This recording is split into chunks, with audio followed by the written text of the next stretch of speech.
ह्या कार्यक्रमाच्या निमित्ताने उपस्थित अश्विनीताई पाटील मॅडम, आमच्या मॅडम संघवी मॅडम आणि आपण सर्वजण इथे अनेक वेळापासून उपस्थित आहात. आपले अँकर प्रत्येक परीने प्रयत्न करतायत की आपल्याला टाळ्या वाजवायचा कष्ट द्यावे, परंतु स्त्रियांच्या बाबतीमध्ये मला प्रामाणिकपणे सांगा, किती वाजता आले इथं तुम्ही? 1 वाजता 2 वाजता? तयारी किती वाजता सुरू केली?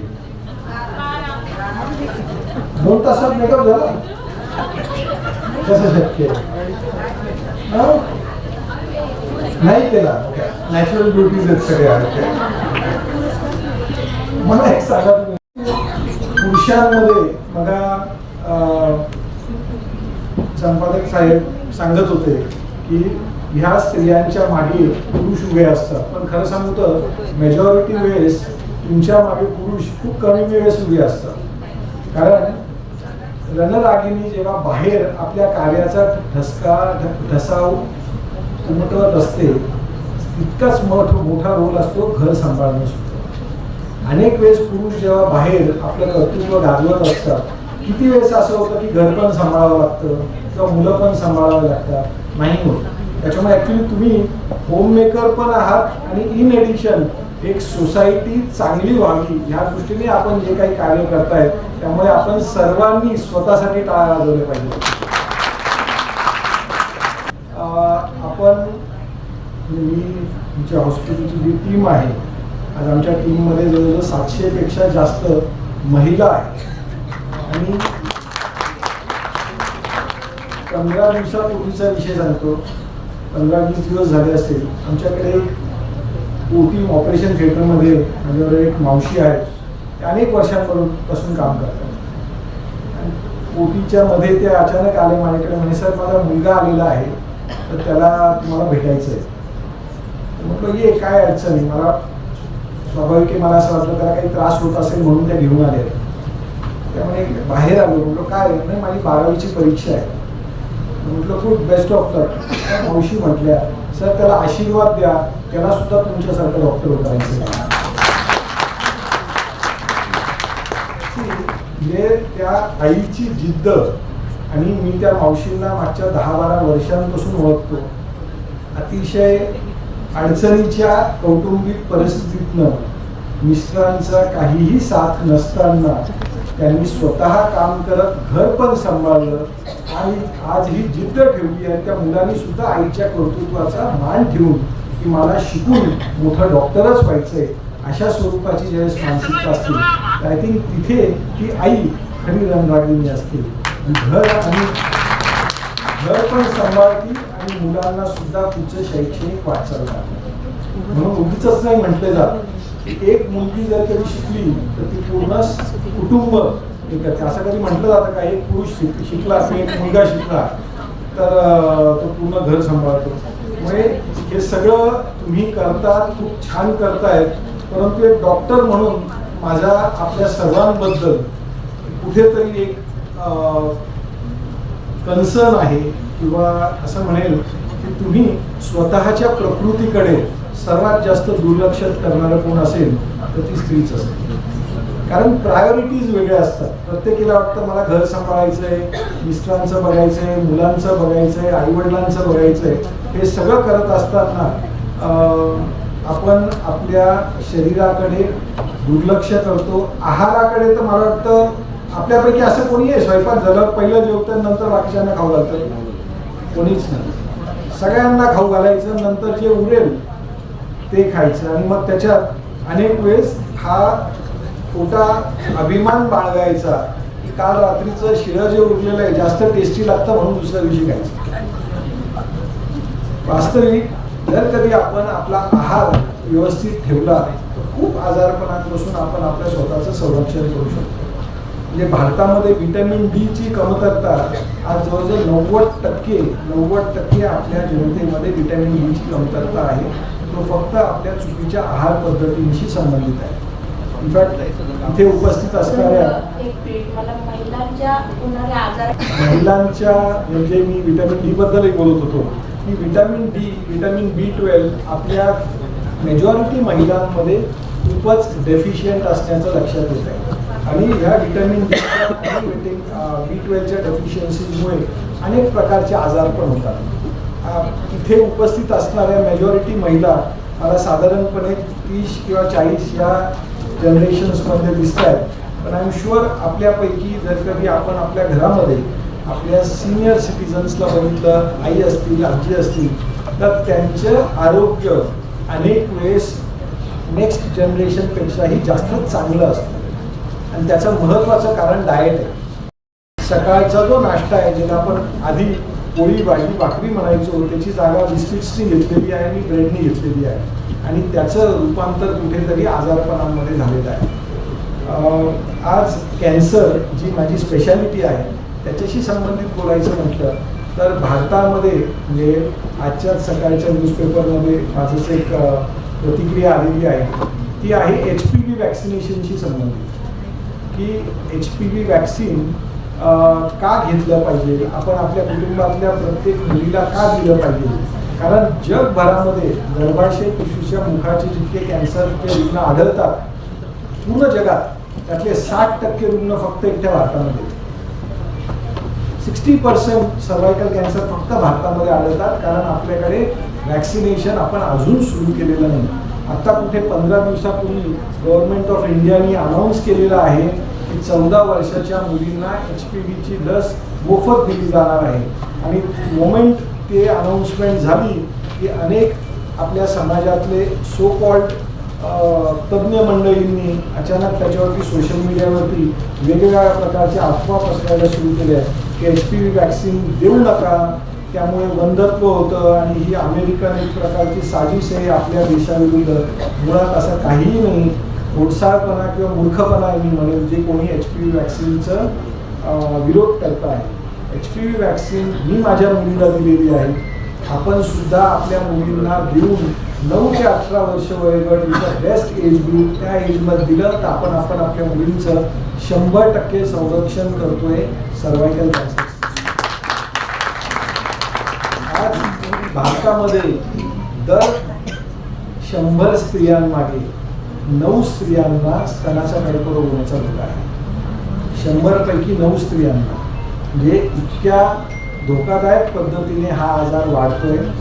आजही मी तासभर इथे खाली जाताना आपल्या लक्षात येईल आम्ही साधारण रोज 550 कॅन्सरचे पेशंटचा उपचार करतो रोज. आणि याच्यातली 40% पेशंट्स हे 40 वर्षापेक्षा कमी वयाचे आहेत. आणि हे जे प्रमाण वाढतंय त्यात प्रामुख्याने स्त्रियांच्या आजाराबद्दल म्हटलं तर 60 ते 65% स्त्रिया ज्यांना कॅन्सर होतात हा स्तन व गर्भाशयाशी संबंधित आहे. दोन्ही असे अवयव ज्याला झालेले कॅन्सरचे निदान वास्तविक खूप प्राथमिक अवस्थेत करता येऊ शकतं, खूप सोप्या पद्धतीने करता येऊ शकतं. त्याच्यासाठी काही खूप खर्चिक अशा काही टेस्टची सुद्धा आवश्यकता नसते. प्रत्येक स्त्रीने स्वतःच्या स्तनांची तपासणी करून घ्यायला शिकलंच पाहिजे. महिन्यातनं एकदा आपण स्वतःहून स्तन तपासणी केली तर कुठलेही होणारे स्तनामधले बदल लवकर निदर्शनास येऊ शकतात. आणि 40 वर्ष वयानंतर वर्षातनं एकदा मॅमोग्राफी करून घ्यावी. गर्भाशय पिशवीच्या मुखाच्या आजाराशी संबंधित प्रत्येक स्त्रीने 30 वर्ष वयानंतर वर्षातनं एकदा पॅप स्मिअरची तपासणी करून घ्यावी. आणि ह्या तपासण्या अशा खूप खर्चिक किंवा त्रासदायक मुळीच नसतात. कुठल्याही कॅन्सरशी संबंधित म्हणायचं म्हटलं तर कॅन्सर कधीही 4 दिवसात 8 दिवसात होत नसतो. कॅन्सर असा आजार नाही की जसं आपण एखादं इन्फेक्शन झालं लगेच ताप यायला लागला, थंडी वाजायला लागली किंवा अशक्तपणा वाटतो. कॅन्सर आपल्याच शरीरातल्या पेशींमध्ये झालेले बदल असल्या कारणाने साधारणपणे कॅन्सरची सुरुवात होऊन ती लक्षात येईपर्यंत सामान्य कालावधी 5 ते 8 वर्ष इतकी असते. म्हणजे ती स्त्री आपल्या शरीरामध्ये त्या कॅन्सर पेशींना वाढवते, खाऊ पिऊ घालते, परंतु तिच्याबद्दल तिला स्वतःला सुद्धा कल्पना नसते. त्यामुळे आपण आपल्या शरीरात होणारे छोटे मोठे बदल जे आहेत त्याकडे दुर्लक्ष करू नये. आणि नियमित जर कधी आपण तपासण्या करून घेतल्या तर हे कॅन्सर्स प्राथमिक अवस्थेत निदान होऊ शकतात. आणि टाळण्यासाठी साध्या सोप्या गोष्टी आहेत. नियमित योग्य आहार घ्या. आहारामध्ये प्रोटीन्स जास्त पाहिजे, कार्बोहायड्रेट्स कमी पाहिजे, जितकं तुम्ही तेल कमी घ्याल, जितकी साखर कमी सेवन कराल, जितकं मिठाचं प्रमाण कमी कराल, तितकं आपण निरोगी आणि सदृढ राहण्यासाठी आवश्यक आहे. आणि त्याबरोबर एक महत्त्वाची गोष्ट म्हणजे ॲडिक्वेट झोप. अनेकांना असा एक गैरसमज असतो की मी 4 तास झोपते मला एकदम फ्रेश वाटतं, मला 3.5 तास झोपते फ्रेश वाटतं. आपल्या शरीराला कमीत कमी 7 ते 8 तासाची झोप आवश्यक आहे. बॉडीला रेस्ट पण पाहिजे, कारण ती रेस्ट नसली तर जे इन्फ्लमेशन होतं शरीरामध्ये त्यामुळे अनेक कॅन्सर्स होऊ शकतात. आहारामध्ये प्रोटीन्स म्हटलं की लगेच डबे आणायची गरज नसते. आपल्या आहारात, आपल्या घरगुती आहारामध्ये भरपूर प्रकारचे प्रोटीनयुक्त पदार्थ आहेत. आपल्यापैकी कोणी सांगू शकेल घरात हाय प्रोटीनचे 5 सोर्सेस सांगा बरं मला तुमच्या किचनमध्ये? पनीर, सोया, अंडे आहेत, राजमा आहे. दुधामध्ये प्रोटीन्स इतकं नसताना आजकाल दुधामध्ये भेसळ इतकी जास्त व्हायला लागली त्यामुळे. आणि अजून जर तुम्ही बघा गूळ शेंगदाणे, राजगिरा, शेवग्याची शेंग जे लागली. आणि स्त्रियांमध्ये अनेक वेळेस मेनोपॉझल, पेरीमेनोपॉझल एज ग्रुपमध्ये हॉर्मोन्सशी संबंधित जे बदल होतात, सगळ्यात चांगलं आपल्याला डायटरी इस्ट्रोजन्स द्यायचं एक सोर्स म्हणजे जवस. त्याच्यामुळे तुम्ही जर कधी तुमच्या घरातला आहार व्यवस्थितपणे जर कधी समजून घेतला, साखरेच्या ऐवजी गूळ हा पण एक चांगला प्रकार आहे ज्याच्यामुळे आपण ग्लायसेमिक इंडेक्स कमी ठेवू शकतो आणि ज्यांनी आपलं आरोग्य व्यवस्थित राहू शकतं. आपल्यापैकी किती जणी रोज व्यायाम करतात? काम करतात, राबते. ते राबणं व्यायाम नाहीये. व्यायाम ते अर्धा पाऊण तास आहे जे तुम्ही तुमच्या शरीर आणि मनासाठी एकत्रित देता. स्त्रियांमध्ये तुमचं प्रत्येक 10 किलो वजन, समजा लग्नाच्या वेळेस जे काही वजन असेल किंवा 20व्या वर्षी जे वजन असेल त्याच्यानंतर जे 10 किलो वजन जर कधी वाढत असेल तर 4% कॅन्सरचा धोका वाढतो.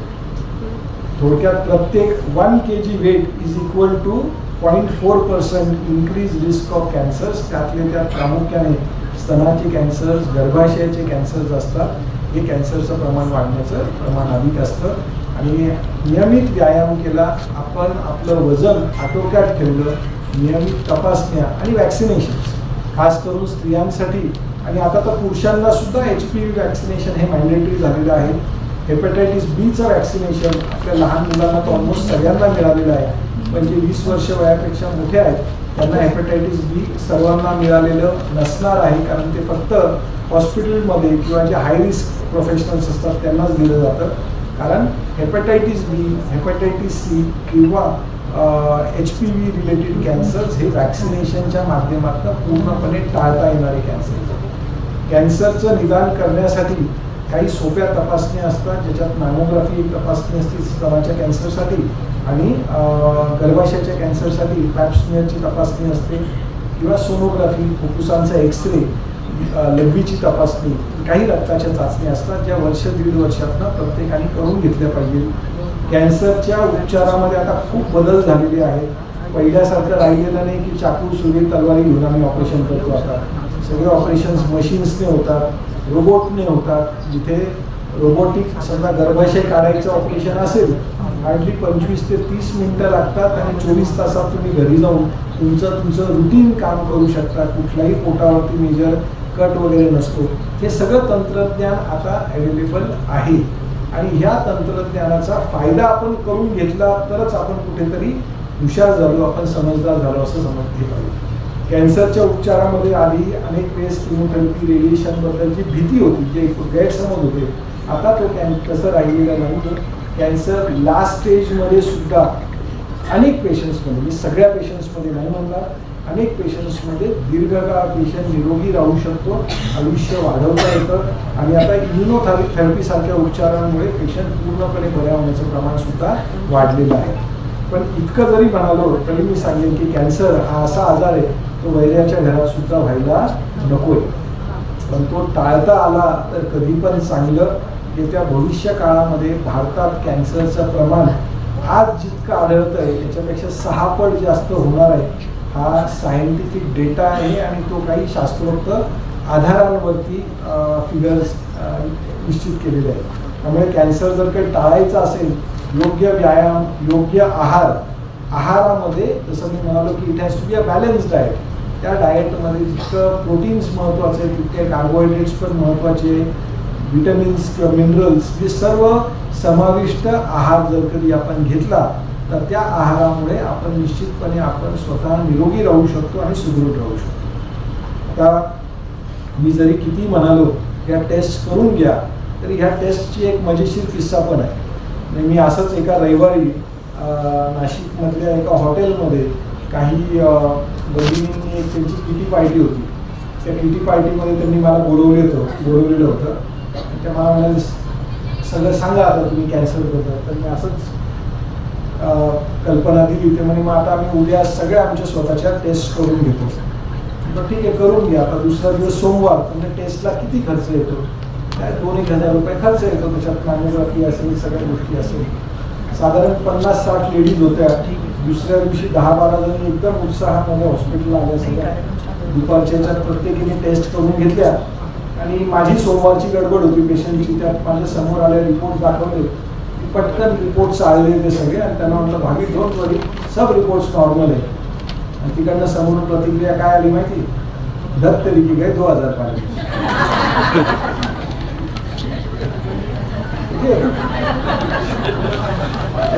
टेस्ट केल्या आणि रिपोर्ट्स नॉर्मल आला तर कृपया वाईट वाटून घेऊ नका, पैसे वाया गेले. आनंद माना की रिपोर्ट सगळे नॉर्मल आहे. हे रिपोर्ट्स आजार शोधण्यासाठी केलेले नसतात. हे रिपोर्ट्स आपण निरोगी आहोत हे ठरवण्यासाठी केलेले असतात. त्याच्यामुळे आपण जर कधी निरोगी राहिलो, आपण आनंदी राहिलो तर निश्चितपणे आपण अशा अनेक कार्यक्रमांमध्ये सहभागी होऊ शकतात. येणाऱ्या भविष्य काळात नचिकेताई तुम्हाला भरपूर कार्यक्रमांना बोलवतील आणि smile is the most beautiful की नाही. चेहऱ्यावरती हसू असेल तर मग सोन्याच्या कुठल्याही दागिन्यांपेक्षा हसता चेहरा जास्त सुंदर दिसत असतो कधी पण. सो स्टे हॅपी, स्माइलिंग आणि असंच आपल्या शहरासाठी, आपल्या समाजासाठी काम करत राहा. आपण जिथे कुठे कोणालाही मदत करू शकतो. ती मदत शिक्षणाच्या स्वरूपात असू शकते, ती मदत कुणाला कुटुंबाला आधाराच्या स्वरूपात असू शकते. अनेक वेळेस प्रत्येक स्त्री इतकी नशीबवान नसते. बऱ्याच वेळेस घरातल्या किंवा बाहेरच्या काही अडचणी असतात त्या एकमेकींना सांगू सुद्धा शकत नाही. आणि दुर्दैवाने सध्याच्या काळामध्ये तो सोशल मीडिया असेल किंवा आपण जितकं प्रगत होत चाललेलो आहे तितकी समाजामध्ये एक मानसिकता, चुकीची निगेटिव्ह मानसिकता सुद्धा खूप वाढत चाललेली आहे. आणि एक नाशिककर म्हणून मी काही तुमचे आभार मानेन की खास करून सर्व स्त्रियांनी मिळून ज्या पद्धतीने आपण हा चॅनल काढलेला आहे. आय एम शुअर आपल्या समाजातल्या अनेक भगिनींना ज्यांना अडचण आहे, ज्यांना काही अडचणी या पुरुषांपर्यंत पोहोचवायला त्रास होत असेल त्या तुमच्यापर्यंत पोहोचून तुम्ही फक्त न्यूज चॅनलच नाही तर हे अनेक कुटुंब वाचवण्यासाठी, घडवण्यासाठी सुद्धा आपल्या समाजाला मोठा हातभार लावतायत असं मी मानतो. आणि आपण मला इथे बोलवलं त्याबद्दल धन्यवाद व्यक्त करतो. आजपर्यंत नाशिक जिल्ह्यामध्ये आम्ही जवळजवळ 70,000 स्त्रियांच्या स्तनाशी संबंधित, गर्भाशी संबंधित ज्या तपासण्या आहेत तिथे त्या ठिकाणी जाऊन मोफत केलेल्या आहेत. आणि त्याच्यासाठी राजस्थान लेडीज सर्कल आम्हाला म्हणजे पहिल्या दिवशी त्या ताईंनी आम्हाला 11 लाख रुपयाची देणगी दिली. त्याच्या माध्यमातून ही एक प्रोग्राम करतो. त्याशिवाय आता सर्व प्रकारच्या टेस्ट आपण हॉस्पिटलच्या बाहेर करता येणं शक्य नसतं. पण जसं मॅमोग्राफी म्हणालो किंवा पॅप स्मिअर म्हणालो, ह्या ज्या टेस्ट आहेत आणि बाकीच्या रक्ताच्या सोनोग्राफीच्या तपासण्या ज्याला सरासरी 6,000 ते 7,000 रुपये लागतात, आपल्याकडे हे टेस्ट मात्र 550 रुपयांमध्ये होत असतात. आणि याचा हेतू हाच आहे की आपल्याला आपल्या कुटुंबातल्या, आपल्या समाजातल्या सर्व माता भगिनींना निरोगी ठेवणं. कारण एक निरोगी स्त्री आपल्या संबंध कुटुंबाचा आधारस्तंभ असतील, सर्वांना हेल्दी ठेवू शकते. सर, मी कंझ्युमरमुळं खेडेपाड्यामध्ये फिरत असते, तर स्तनामध्ये जी स्तनात असेल आणि जी दुखत नाहीये, हळूहळू वाढत चाललेली आहे, तिला कॅन्सरची आहे हे समजून घेऊनच तिचा योग्य सल्ला घेतला पाहिजे. साधारणपणे मी दर महिन्याला 60 ते 65 फक्त स्तनाच्या कॅन्सरच्या पेशंटचे ऑपरेशन्स करतो. आणि आज 17 तारीख आहे. मागच्या 16 दिवसांमध्ये 3 मुली आहेत, त्यातल्या 22 वर्ष, 23 वर्ष, 27 वर्ष, तिघींचेही लग्न झालेले नाही. तिघींना स्तनाच्या कॅन्सरचं निदान होतं. म्हणजे अर्थात त्या कुटुंबाला सांगताना मलाच एक प्रश्न पडलेला होता की हे का झालं, याचं उत्तर माहिती नाही. तर कॅन्सर आपल्या आहार पद्धतींमुळे वाढत चालला आहे. त्याच्यामुळे स्तनात जर कधी गाठ असेल तर कृपया करून सेल्फ डायग्नोसिस करू नका. ही साधीच गाठ असेल, ही हॉर्मोनचीच गाठ असेल, ही दुधाचीच गाठ असेल आणि मागच्या महिन्यामध्ये थोडी मोठी लागत होती, ह्या महिन्यात थोडी छोटी झालेली असेल, असं स्वतःहून आपल्या स्वतःच्या मनाचं समाधान करू नका. राहिला प्रश्न गाठ दुखतीये का दुखत नाही, 99% वेळेस स्तनाच्या कॅन्सरच्या गाठी सुरुवातीला दुखत नसतात, म्हणून त्याकडे दुर्लक्ष होत असतं. पण दुखत नाहीये म्हणून दुर्लक्ष करू नये. आणि सेकंड एक पार्ट, प्रत्येक स्त्रीला खास करून मासिक पिरियडच्या आधी स्तनाचा रक्तपुरवठा वाढत असतो, त्याच्यामुळे स्तनात गाठी थोड्याशा हाताला लागतात. तर त्या गाठी प्रत्येक वेळेस ती गाठच नसते, तर स्तनातला जो फायब्रस पार्ट असतो त्याच्याशी संबंधित बदल असतात. स्वतःच्या स्तनांची तपासणी कशी करायची त्याचे एक शास्त्रोक्त नियम आहे. आमच्याकडे काही प्रिंटेड फॉर्मॅट्स पण आहे आणि तुम्हाला व्हॉट्सअपवरती पण काही आम्ही तुम्हाला शेअर करू आपण सर्व बहिणींना. कारण कसं आहे की बऱ्याच वेळेस चुकीच्या पद्धतीने तपासणी केली स्वतःची, म्हणून मग सगळ्या नसणारी गाठ पण लागायला लागते. तो प्रॉपर वे आणि ती तपासणी केव्हा करायची ते पण महत्त्वाचं असतं. म्हणजे रोज करायची गरज नसते, महिन्यातनं एकदा, खास करून पाळी येऊन गेल्यानंतर 5व्या ते 10व्या दिवसांच्या मध्ये जर कधी केलेलं कधी पण चालेल. तयार होतात, गर्भ पिशवीच्या बाहेर असतात, तर त्या पिरियड नंतर जातात असं सांगतात काही लोक. आता गर्भाशयावरती असणाऱ्या गाठी असतात त्याला फायब्रॉइड्सच्या गाठी म्हणतात. बऱ्याच वेळेस फायब्रॉइड्सच्या गाठी अशा जात नाही कधी. फायब्रॉइड्सच्या गाठी प्रत्येक वेळेस ऑपरेशन करून काढायचीच गरज नसते. समजा त्याच्यामुळे काही त्रास होत असेल तर त्या त्रास होत असेल तरच त्याच्यावरती काय उपचार करावा, औषधांच्या स्वरूपात किंवा ऑपरेशनच्या स्वरूपात मॅडम आपल्याला नंतर करायची, माझ्यापेक्षा जास्त चांगले त्या सांगतात. एका रॅपिड फायरसाठी पसरत असतील ती तोच पार्ट आता HPV वॅक्सिनेशनचा झालेला आहे. म्हणजे मला काल जी एक स्टेटमेंट द्यावी लागली होती ती त्याच येणे की भारत सरकारने आता एक निर्णय जाहीर केला आहे मागच्या 8-10 दिवसापूर्वी की आपल्या देशातल्या सर्व मुली ज्या 14 वर्षाच्या आहेत आणि 14 वर्षांच्या आपल्या देशामध्ये ह्या मिनिटाला 1,20,00,000 मुली आहेत. तर 1,20,00,000 मुलींना त्यांनी वॅक्सिन देण्याचा निर्णय घेतलेला आहे. तो HPV वॅक्सिनेशनचा वास्तविक खूप उशिरा घेतला आहे. हा निर्णय अमेरिकेमध्ये 20 वर्षापूर्वी झालेला आहे.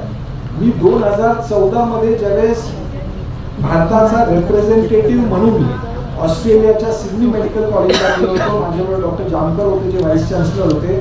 आम्ही HPVच्या एका उच्चस्तरीय कमिटीचे आम्ही 3 जण सदस्य होतो की काय केलं पाहिजे भारतात. And we had found out की 2014 मध्ये ऑस्ट्रेलिया ह्या देशाने त्यांच्या 100% मुलींना आणि 100% मुलांना वॅक्सिनेशन दिलेलं होतं आणि आपण अजून आता सुरू करतो आहोत. आणि त्याच्यामुळे वॅक्सिनेशननी कॅन्सर निश्चितपणे टाळता येतो. शिवाय HPV रिलेटेड जेवढे व्हायरल इन्फेक्शन्स आहेत सर्व टाळता येतात. आता कुठलंही वॅक्सिन म्हटलं आपण ज्यावेळेस ते शरीरामध्ये घेतो तर वॅक्सिन म्हणजे काय असतं. वॅक्सिन म्हणजे आपण तो जो व्हायरस आहे तो मॉडिफाय केलेला असतो. जसं आता टीबीचं लस आपल्यापैकी प्रत्येकाने घेतलेली आहे. 40 वर्षापूर्वी ज्यांना टीबीच्या लस घेतलेल्या नव्हते त्यांना टीबी झाला की अनेकांचे जीव जायचे त्याच्यामुळे. पण टीबीचं जसं लस असतं तसं HPVची लस आपल्या शरीरात एक इंजेक्शनच्या स्वरूपात दिल्यानंतर बॉडी थोडासा प्रतिकार करणारच आहे.